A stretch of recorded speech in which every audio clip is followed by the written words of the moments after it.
Welcome to my top 11 best episodes of Steven Universe Season 1. Why top 11?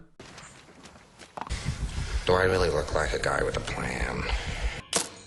Let's get started with number 11, Steven the Sword Fighter. In this episode, a training accident poofs Pearl, and while she regenerates, Steven tries to replace her with Hollow Pearl, and she's absolutely soulless.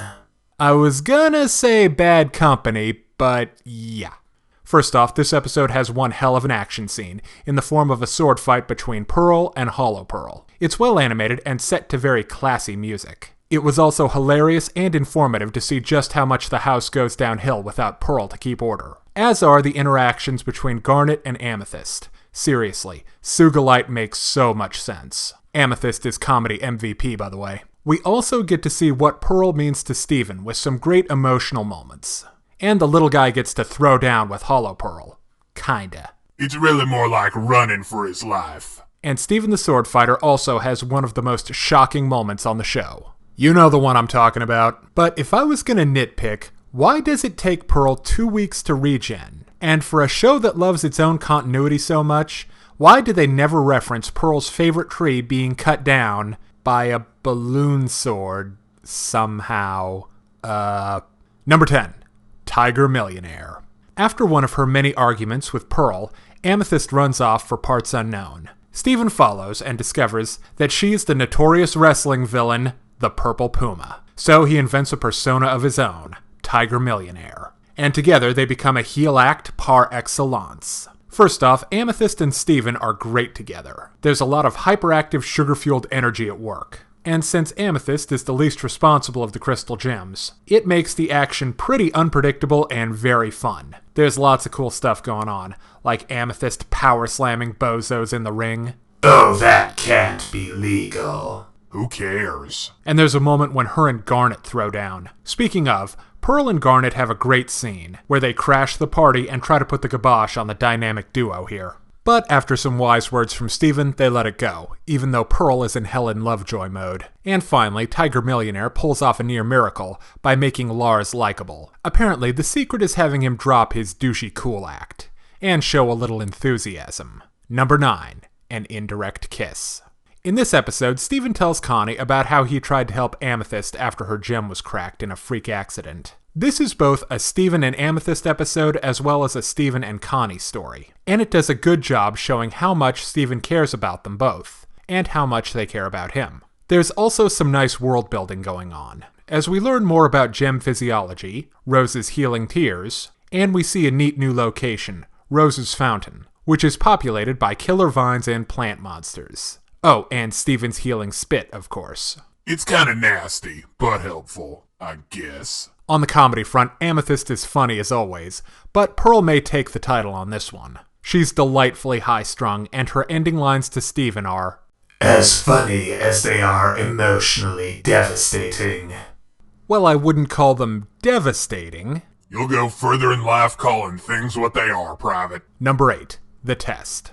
After Steven learns that a previous mission that he went on and failed was really a test, he demands a new one, only to find halfway through that his so-called test was a complete gimme. From time to time, the gems will bug me with their cluelessness or indifference to a given aspect of life on Earth. But in the case of raising Steven, this episode shows that they are, in fact, completely out of their depth. And it's not for lack of effort or concern. The gems wanted Steven to have a victory and to get his confidence back. And when Steven sees that, he understands and plays along. It's a great character moment for him. At first, Steven's mad, but when he understands what the gems were trying to do, he appreciates it. Now this episode is a little bit light on the humor, but there are some really funny moments at the beginning, having to do with a crazy breakfast-themed board game, and some more parody board games on top of that. Okay, now time for number 7, Future Vision. When Garnet tells Steven about her power to see the future, it gives the little dude one hell of a complex. This is a great Steven and Garnet episode. It really shows Garnet's parenting style. She's all about helping Steven recover from the hard knocks life dishes out. She should have told him life sucks, get used to it. Well, she does clue him into the many horrible and kinda hilarious ways that he could meet the Grim Reaper. Garnet is really funny in this episode. She's got an awesome deadpan thing going on about Steven's impending doom, and her best moment comes when Steven is too scared to make a sandwich. This is also a great reference episode, with shoutouts to Cloud Strife and Beedrills from Pokemon. There's also a nice callback to Cookie Cat. Who's channeling Professor Genki, apparently. But the best scene in the episode is Steven and Garnet's heart-to-heart in the middle of a rainstorm. Garnet can come off as kinda stoic, but don't ever doubt that she's got a big heart. Also, Future Vision is a pretty cool power. They don't use it that often, but they do bring back Future Vision in other episodes. Number 6. Coach Steven. This one is awesome. When a gem antenna is disrupting TV signals, our heroes bust out the big guns in the form of the Garnet Amethyst fusion known as Sugilite. Getting them to separate, however, will be quite a bit more taxing. First off, Sugilite is damn cool. She's a 4-armed, 5-eyed juggernaut with a wrecking ball and Gurren Lagann glasses. And she's voiced by Nicki Minaj. I don't know how, but damn if it doesn't work. Coach Steven also has my favorite song in Season 1, Strong in the Real Way, sung by both Steven and Pearl, who has some great lines in there. There's a fight between Pearl and Sugilite, and it's great, with Birdmom pulling out a victory by superior strategy rather than brute force. Yeah, Sugilite's got the market cornered on that. This is also a great character moment for Pearl and Steven. It shows how she takes her job as his guardian and mentor seriously, and wants him to be a well-balanced and emotionally strong person. As for Steven, he genuinely listens to Pearl and the lessons that she's trying to teach him. Number 5. The Return and Jailbreak. This is the explosive finale of Season 1, and we see the Crystal Gems facing down against their most powerful enemies to date. And they throw everything they have at the Homeworld Gems. The laser light cannons, all 4 of them, and Opal. But their ship isn't even slowed down. Then there's a brief preliminary round between Jasper and Garnet, before the two heavy hitters have their final battle, which is all done to this very cool Garnet song, which is almost a diss track. I do have some minor complaints about this episode, though. First off, the initial bout between Garnet and Jasper is so decisive, it almost feels weird to have Square Mom bounce back and pwn Jasper so hard. Yeah, man, that first round knockout. I know, it was so sad. My other nitpick is I don't see Lapis's sacrifice to beat Jasper as necessary. I mean, they just about had her beat, especially with the options for both Opal and Sugilite. Finally, this episode is very visually impressive. The view of Earth from the gem ship, its creepy interior, and just the sheer defeat and sorrow on Garnet's face when Jasper drops her. This episode is stunning.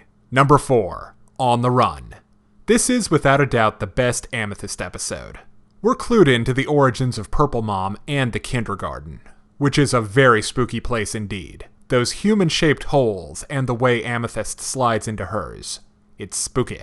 There's also a decent fight between Amethyst and Pearl, with both showing off their unique fighting styles. Nice. Well, they cry and talk about their feelings. Well, you ruined another fight scene.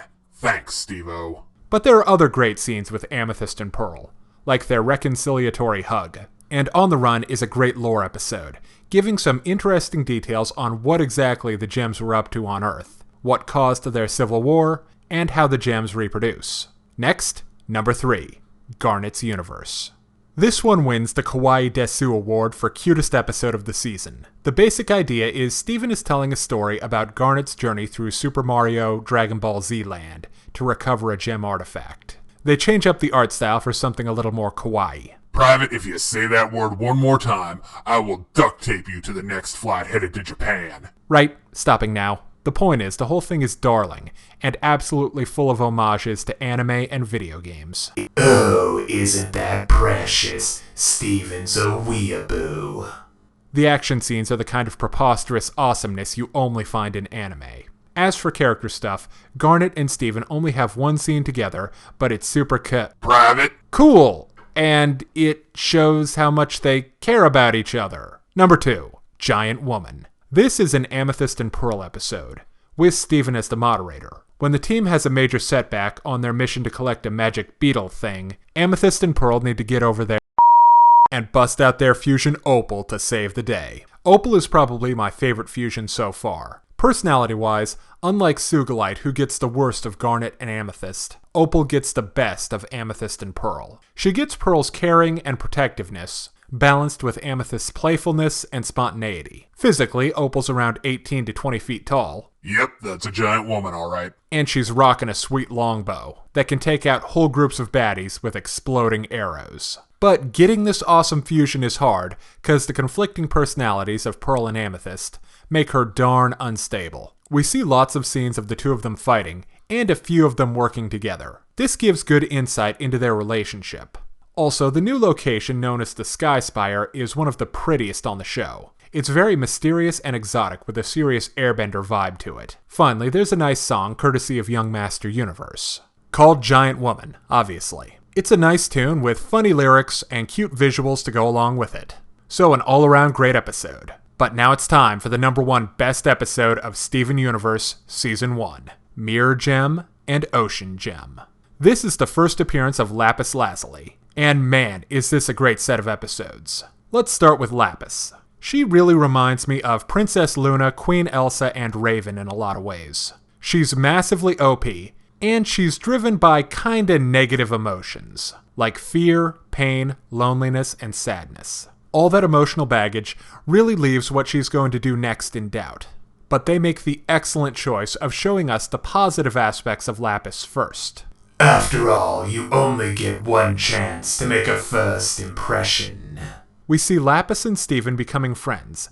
And yes, Steven, who's been consistently portrayed as the conscience of the team, liking Lapis is a factor in her being likable. Second, she has understandable goals. She wants to go home, not conquer Earth or get revenge on the crystal gems. This two-parter is also really well structured. It starts off fairly normally, with Pearl giving Steven a gem bauble to play with, and it just builds from there. The first hint that something is really screwy is the gem's reaction to the mirror having a mind of its own, and that moment with Garnet. Damn. The first time we see Lapis, it's clear that she's no conjurer of cheap tricks. But in the actual fight between her and the crystal gems, we see that she's a force of nature. The repercussions of that fight, namely the ocean's disappearance, sets the stakes for the final battle with Lapis, who's now become the antagonist. And the crystal gems, with the help of Lion, Connie, and Greg, head into the fight. My only problem is the episode's conclusion, and how Lapis just sort of flies away. She could at least have put the ocean back. This is also one of the best animated episodes. Lapis's watery powers look pretty and dangerous at the same time. The gems use their weapons and super moves in cool new ways, like Pearl dual-wielding, Garnet Dragon Ball Z punching, and Amethyst transforming into the Purple Puma. There's also a lot of great scenery, like the aerial shots of Beach City, the dry ocean bed our heroes drive through on the way to Lapis's water tower. There's just so much beautiful scenery on display in this episode. Finally, I really like that Greg and Connie get in on the action. The human characters have a tendency to get shoved aside, but here they make a definite contribution to victory. So, for all those reasons and more, Ocean Gem and Mirror Gem together are the #1 episode of Steven Universe Season 1. Hopefully Season 2 will have episodes to rival this high watermark. And if you haven't already, be sure and check out my review of Steven Universe Season 1 and my top 10 worst episodes of Steven Universe Season 1. And if you're interested in more reviews of anime, movies, TV shows, comic books, and video games, check out my channel on YouTube at StupidPrivate913, or find my Facebook and DeviantArt pages for video updates and more. Thank you for watching. Hey kids, today's show is brought to you by the letter 4 and the number potato! I'm a stupid private.